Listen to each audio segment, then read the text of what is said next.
Good morning दोस्तों। आज हम डिस्कस करने वाले हैं 9 अगस्त 2021 का द हिंदूज न्यूज़पेपर। अगर आपको इसकी पीडीएफ फाइल को डाउनलोड करनी है तो लिंक मैंने डिस्क्रिप्शन बॉक्स में दे रखा है। आप हमारे टेलीग्राम चैनल के ग्रुप को ज्वाइन कर लीजिए और आपको इसकी पीडीएफ फाइल वहाँ पर अवेलेबल करवा दी जाएगी।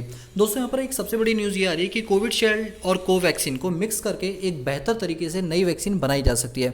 देखो क्या हुआ, यूपी के अंदर ना बिना बताए किसी को एक ट्रायल लिया गया जिसमें कुछ लोगों को, मतलब आप कह सकते हो 18 लोगों को इन्होंने क्या किया, फर्स्ट डोज में कोविशील्ड लगाई और सेकंड डोज में इन्होंने कोवैक्सीन लगाई और देखा गया कि जब दोनों का मिक्सचर हुआ तो जो इम्यून सिस्टम है उस पर एक पॉजिटिव इंपैक्ट पड़ा। इम्यून सिस्टम पहले से ज़्यादा बेहतर और पहले से ज़्यादा स्ट्रांग हो गया। तो कहा जा रहा है कि जैसे कि आप जानते हैं अभी शॉर्टेज भी चल रही है, तो ऐसे में ऐसा ज़रूरी नहीं है कि आप एक टाइम में दोनों की दोनों सेम वैक्सीन ही लगाओ। अगर आप एक वैक्सीन कोई दूसरी और दूसरी कोई दूसरी वैक्सीन लगा सकते हैं तो इससे भी कोई प्रॉब्लम नहीं होगी। ये अभी देखो इसको इमरजेंसी ऑथराइजेशन नहीं मिली है, बट हाँ अभी रिसर्च इस पर चल रही है।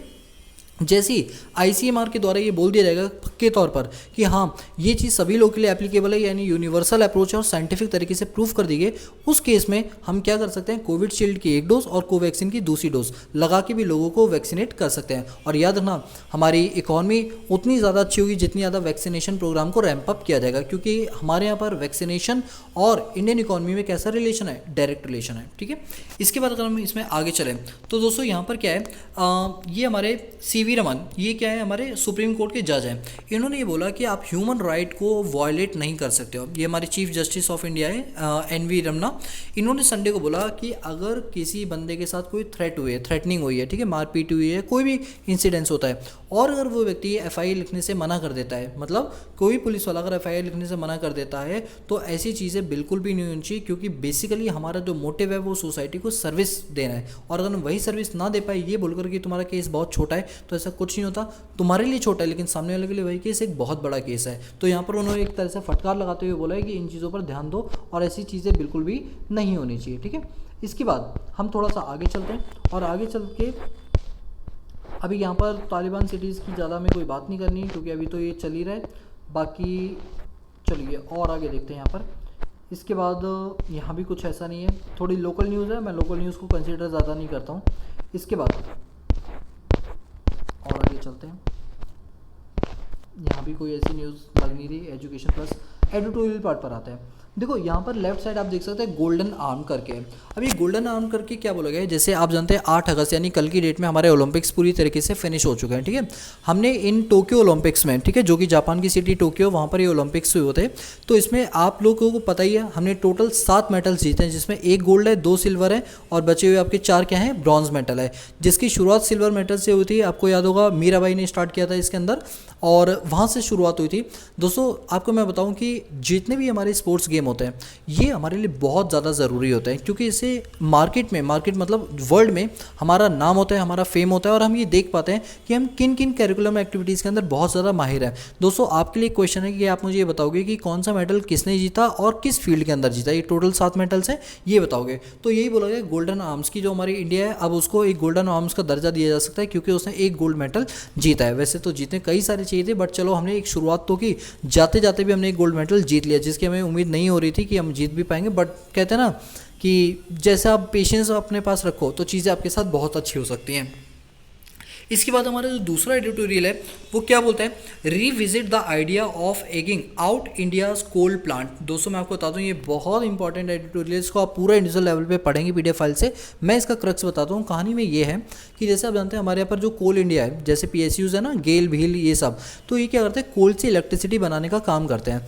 इसमें क्या होता है, जो पॉल्यूशन है वो बहुत ज़्यादा होता है। तो कहा गया कि जितनी भी गवर्नमेंट की यूनिट्स हैं, जो पीएसयूज हैं, जिनसे लगता है कोल प्लांट ढंग से नहीं हो पा रहा, लॉस मेकिंग है, तो उनको बंद करके एक नए मॉडर्न तरीके से उसको बनाया जाना चाहिए, जिससे नई नई टेक्नोलॉजीज़ का यूज़ करके हम पोल्यूशन लेवल को डिक्रीज़ कर सके। क्योंकि पुराने कंपनी जो है उनमें पुराने तौर तरीके अपनाए गए, तो उनको नए तौर तरीके सस्टेनेबल डेवलपमेंट के अंदर उसको कन्वर्ट करके नए तरीके अपनाने चाहिए, जिससे हम पोल्यूशन के लेवल को कंट्रोल या फिर कम कर सकते हो।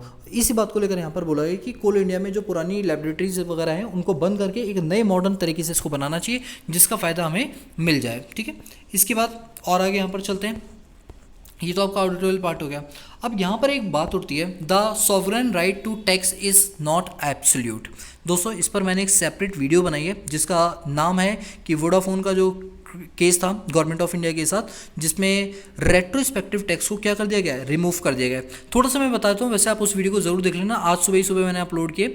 उसके अंदर ये था कि जो गवर्नमेंट ऑफ इंडिया थी, इन्होंने पैसे वसूल करने के लिए इन्होंने एक टैक्स को इंट्रोड्यूस किया, जिसके अंदर ये था कि कैपिटल गेन अगर हुआ है तो उस पर इंडियन गवर्नमेंट क्या लेगी, टैक्स लेगी। तो वोडाफोन कंपनी ने जब हज कंपनी को बाय किया था तो उसके अंदर डील हुई थी 10,000 करोड़ की, उस हिसाब से टैक्स कुछ बनता था।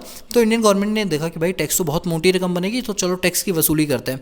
जब वो वसूली करेंगे तो वोडाफोन ने कहा कि देखो माना कि इंडिया की कंपनी, लेकिन ये ट्रांजैक्शन इंडिया में नहीं हुए, हमने टैक्स को इवेड किया है, वो भी सही तरीके से, लीगल तरीके से किया है। तो इंडियन गवर्नमेंट को बड़ा गुस्सा आ गया। इंडियन गवर्नमेंट का नहीं, ऐसे कैसे हो सकता है। तो इंडियन गवर्नमेंट ने जो टैक्स लॉज हैं उनको बैक डेट से अप्लाई करवा दिया, बोले तो रेट्रोस्पेक्टिव इफेक्ट कर दिया, जिसको लेकर वोडाफोन ने पहले हाई कोर्ट गई, बॉम्बे हाई कोर्ट, वहाँ से केस हार गई, फिर सुप्रीम कोर्ट गई, सुप्रीम कोर्ट में वोडाफोन जीत गई। यहाँ से इंडिया वालों को सबक ले लेना चाहिए था कि अब वो टाइम आ चुका है कि हम अपने लॉ को चेंज ना करें, जो है उसको सही तरीके से अप्लाई करें। लेकिन इंडियन गवर्नमेंट को वो चीज़ गवारा नहीं, उन्होंने क्या बोला कि इस टैक्स के अंदर चेंज करेंगे और हम बैक डेट से ये चेंज लेकर आएंगे।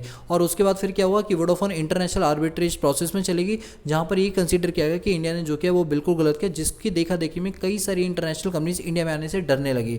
एफडीआई हमारा डाउन चला गया। अब हमें एफडीआई को रैंप अप करने के लिए क्या करना पड़ा, इन सब चीज़ों में सुधार लाना पड़ा। और फाइनली परसों की डेट में इस बिल को पास किया गया अपने मानसून सत्र के अंदर, और इस बिल के तहत जो भी रेट्रोस्पेक्टिव इफेक्ट थे उनको एबॉलिश कर दिया गया। यानी 28 मई 2012 से पहले ये टैक्स नहीं लगे, लेकिन उनके बाद वालों में ये टैक्स लगेगा, क्योंकि उसके बाद ये लिमिट बना दी गई थी। ठीक है, तो इस पर आप वो सेपरेट वीडियो देख लेना। ठीक है, उस पर आपको ज़्यादा कॉन्सेप्ट क्लियर हो जाएंगे। ठीक है, इसके बाद अगर हम और आगे चलते हैं तो यहाँ भी अभी कुछ ऐसा नहीं है, और NIA वगैरह ये सब आपको करने की ज़रूरत नहीं, क्योंकि हमारे उससे रिलेटेड नहीं है।